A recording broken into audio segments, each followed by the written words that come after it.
Namaste to everyone. Today we are going to discuss an important subfield of anthropology, that is visual anthropology. It is a fascinating subject which I like very much, and in 1973 in my degree course I have taken photography as a fieldwork dissertation, which was evaluated by Professor Gopal Sarana, and at the same time Professor K.C. Malhotra conducted viva for that. Based on the photographic interest, I have extensively worked among the 75 primitive tribes of India. I have documented ethnographic films, all the 75 primitive tribes, based on my fieldwork and participatory observation. It is one of the monumental work done by me and dedicated to the nation and the people of India. And I have sent my 75 documentary films to all the anthropological survey of India regional offices, tribal research centers all over India, and also Ministry of Tribal Affairs to the President of India and Prime Minister of India for its consideration and implement the recommendations which I have made.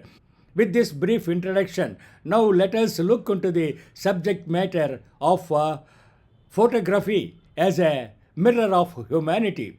Here I have made an attempt of visual anthropology, how it is referred in Vedic culture. So it is not directly as a visual anthropology, it has been referred in Vedic studies, but I have drawn some of the slokas which referred about the importance of darshana, that is images, that we will be discussing in this discussion on Vedic and visual anthropological explanation. After this episode, I am also bringing the definition and theoretical aspects of anthropological studies on visual anthropology, which is a forgotten study of anthropologists. Now let us look into the subject which we are going to do it today. Photography is often seen as a simple act of capturing moments through a camera. In today's digital age, people click hundreds of photographs daily with their mobile phones, often without reflections on what those images mean or what message they convey. However, in the field of anthropology, photography is much more than just documentation. It is a tool of research, storytelling, and cultural preservation. As an anthropologist, when we look at a photograph, we do not stop at the image. We look for its theme, context, reason, and message. Every photograph has a story to tell, and often that story reveals deep truths about human society, culture, and values. This is the essence of visual anthropology, the study and the interpretation of human life, culture, and behavior through visual media such as photography and film. To illustrate this, let me share with you a powerful photograph I have captured in 1993 during my research on the conservation of Andaman and Nicobar tribes and their environment. The photograph was taken at Foul Bay, situated between Middle and South Andaman. This image not only reflects the life of the Jarwa tribe, but also provides timeless lesson in humanity, culture, and morality. Visual anthropology, the branch of anthropology that studies human life through visual media, reminds us that a photograph can be more than a picture. It can be a ethnography, a mirror of humanity. This ancient Indian understanding is not new.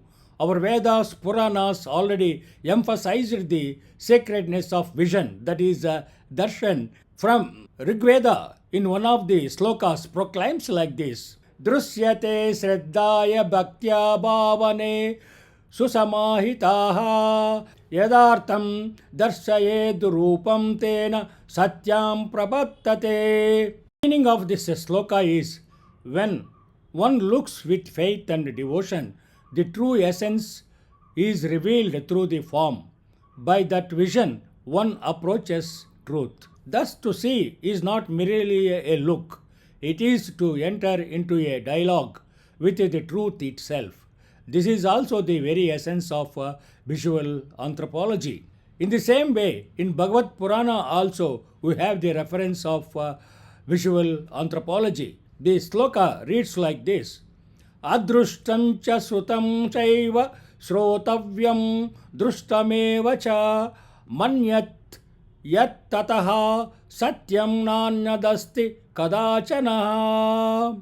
It means that which is seen and that which is heard, when contemplated with awareness, reveals the truth. Nothing else is greater than that. Therefore, as anthropologists, when we study a photograph, we must move beyond surface beauty. We must search for the theme, reason, and message. During my field work in 1993 in Andaman and Nicobar Islands, I lived for nearly 2 years among the Jarwa tribe as a part of a participant observation study in Kadamtala Post Police Station. To illustrate this, let me share with you a powerful photograph I captured in 1993 during my research on the conservation of Andaman and Nicobar tribes and their environment. The photograph was taken at Foul Bay, situated in between Middle Andaman and South Andaman. This image not only reflects the life of the Jarwa tribe, but also provides a timeless lesson, humanity, culture, and morality. Driven by curiosity, I later investigated the situation more deeply. My research revealed that this was not a coincidence, but a reflection of tribal social organization and values. In Jarwa society, as in many Aboriginal cultures, pregnant women and aged individuals are not expected to work. They are protected, cared for, and respected.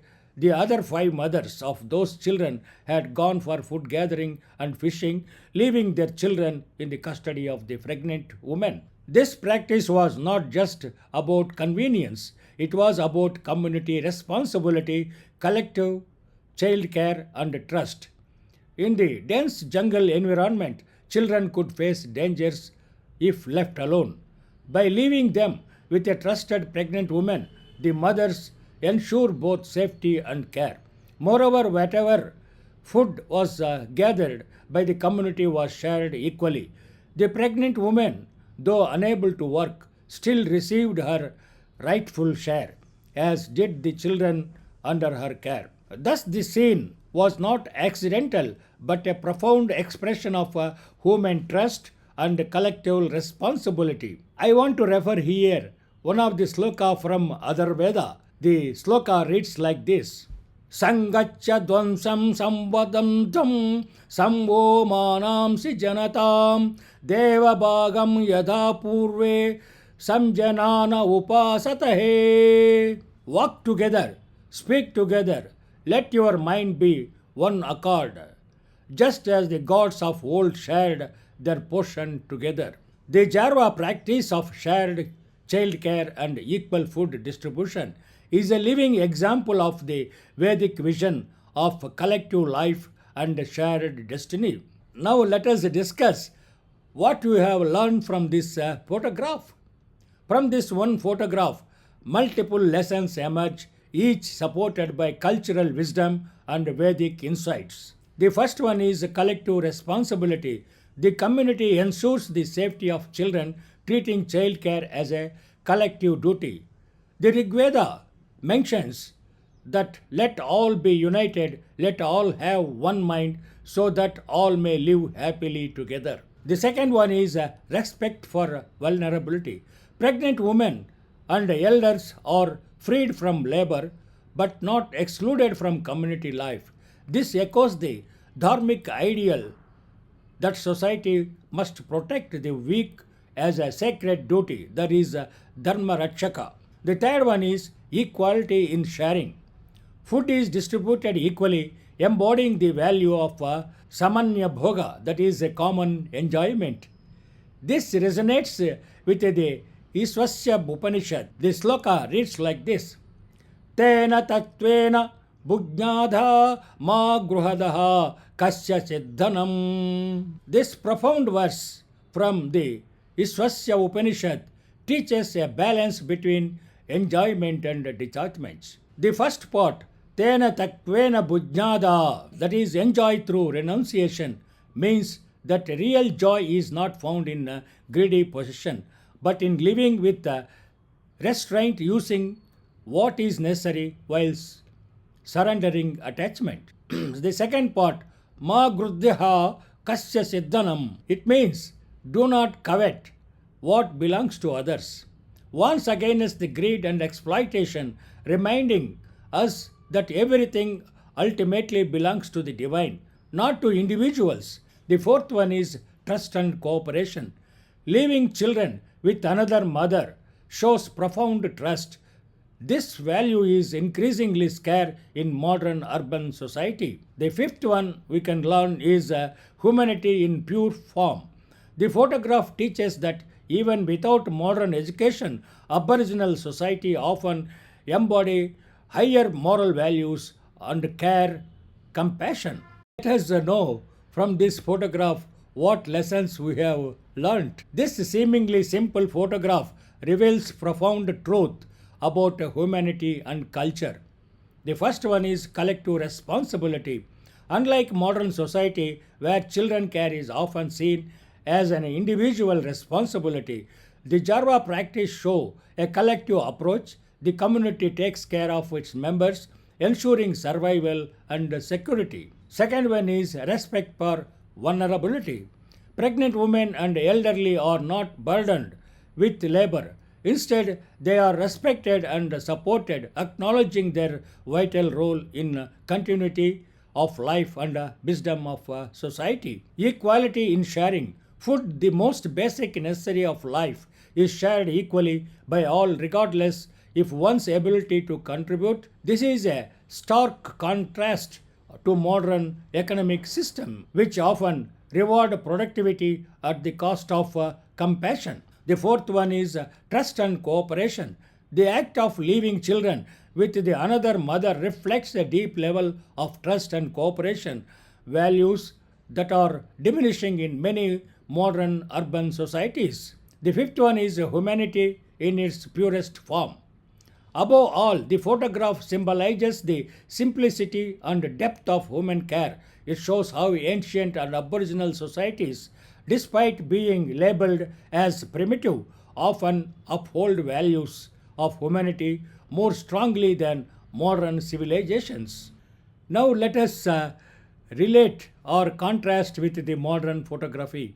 Today, with the rise of digital technology, photography has become almost trivial. People take countless photos daily, selfies, celebrations, meals, travels, yet most of these images lack depth, theme, or message.